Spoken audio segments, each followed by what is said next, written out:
In this video, I'll teach you 6 team fighting rules you must always follow as a carry, including one special rule at the end of the video that covers the popular question, when to farm or fight. These tips are what I use personally, and also teach my students to teamfight like Immortal players with great results. If you want to learn more tips like this, I provide one-to-one coaching to players looking to improve in Dota 2. You can check out my website in the description box down below. With that said, let's get into the video. Rule number 1. Never frontline without information. The first and most important rule when it comes to team fighting is to not show yourself if your threats aren't showing. In every game, there are going to be heroes that can pose big danger to you and heroes that cannot. At every point of the game, you need to identify who are the ones that can disable you and chain stun you before fights happen. For example, dangerous heroes with blink stuns or disables, like Lion and Axe, or spells that render you completely useless, like Chronosphere or Black Hole. As long as these heroes aren't showing, it's generally a good idea to wait until they show and cast their spells before you jump into the fight. Learn to use your teammates as shield for information and pair that with good map awareness. This will definitely win you much more fights in the long run. As the saying goes, patience is king in team fighting. Rule number 2. Get Aegis before fighting or pushing. Aegis is one of the most important factors when it comes to closing out games and not throwing in teamfights or pushes. You should always signal your teammates to take Roshan after lanes are pushed out or pickoffs are made. The first Roshan attempt is normally within 20 to 30 minutes, which will start the first high ground push or big teamfight that leads to more objectives. The second Roshan attempt will be within 30 to 40 minutes. When teamfighting or pushing objectives, make sure to not waste the Aegis by frontlining and getting caught out of position. The best Aegis usages should result in one teamfight or successful objective pushes. Rule number 3. Don't save Black King Bar in fights. Black King Bar, or short for BKB, is often the deciding factor between won or lost fights. I have lost count of the number of times I had seen carry players save their BKB to try and maximize its efficiency in fights, only to be chain stunned and bursted down to half health or below. It is always suggested to use BKB early in fights to avoid being surprise stunned or disabled before being able to use it. If you don't see your threats that can stun you and you want to jump into a fight, use BKB to start the fight so you don't get chain stunned to death. Note that these pointers are also applicable even with Aegis. There is no point saving BKB for after dying with Aegis if your teammates have already died or lost the fight by the time you spawn. Rule number 4. Learn to hard commit and soft commit in fights. Hard commit and soft commit concepts are extremely important in surviving teamfights. Simply staying alive through fights while contributing damage and spells constantly is key in winning teamfights. To break down these terms for you, hard commit refers to entering fights knowing you can get out alive. This is mostly with magic immunity status such as being on BKB or Lifestealer's Rage. When you're magic immune, you should really be looking to go all into fights, provided there are no BKB piercing spells like Doom or Legion's Duel. Once you hard commit into fights with BKB, you'll be given a few seconds to dish out as much damage as possible. After that, you'll need to keep an eye out on the BKB icon and disengage if the fight is not heavily won yet when it reaches 3/4 of duration.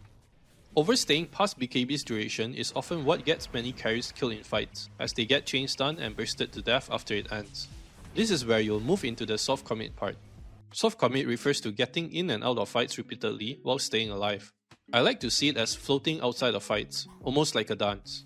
You need to constantly find for openings that are given to you to engage, disengage, and re-engage again without dying. This is normally done with spells and item combinations like blink daggers to hop in and out of fights. Every hero has different ways to hard commit and soft commit, so mastering this concept will put you miles ahead of your bracket if you can learn to survive most of your fights while contributing in teamfights. Rule number 5. Target squishy heroes or backline supports. Choosing the right heroes to go on in fights is very crucial in determining how your fights will turn out.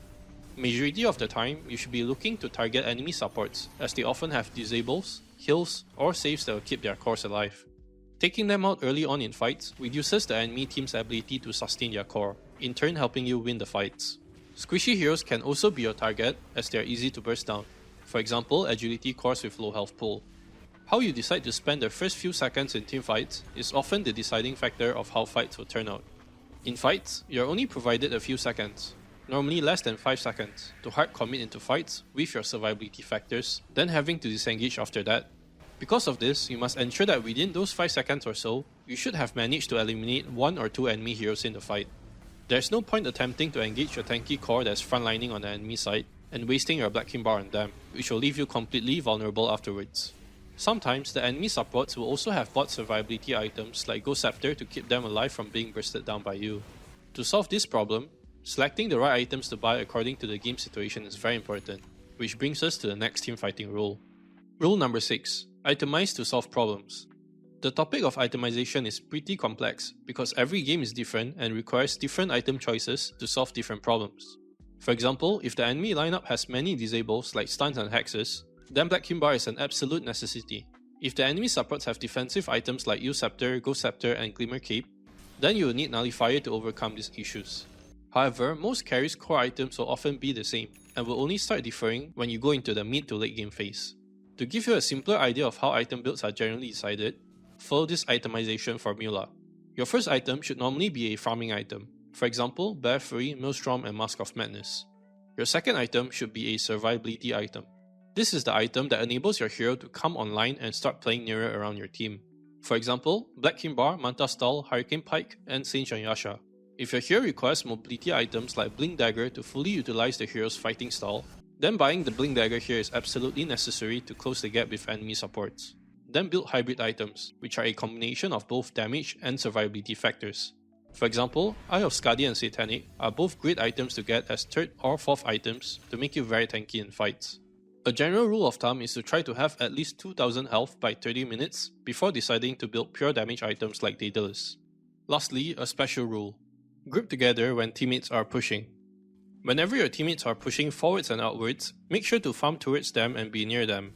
This is mostly applicable when you have hit your item timings in the 20 to 25 minute area, or better yet, earlier if you farm faster.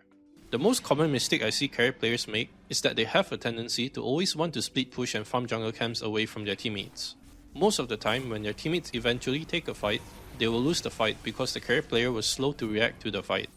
They couldn't join the fights in time due to farming alone, a term known as AFK farming that many players do without even realizing themselves. I have heavily covered the issue of AFK farming in my latest video, so be sure to check that video out. Anyway, a clear sign of carry players that contribute frequently and correctly to teamfights will be reflected by their hero damage summary after games. If you're able to win games within 30 to 40 minutes on average with high hero damage, that is a very good sign that you're doing something right. To summarize, here are all the teamfighting rules you need to master in order to win more teamfights and games. If you follow these tips and are able to apply them to your games, you'll start noticing much more contribution in teamfights. If you want to see more videos like this, don't forget to subscribe and like the video. Thank you for watching, and I'll see you again in the next one.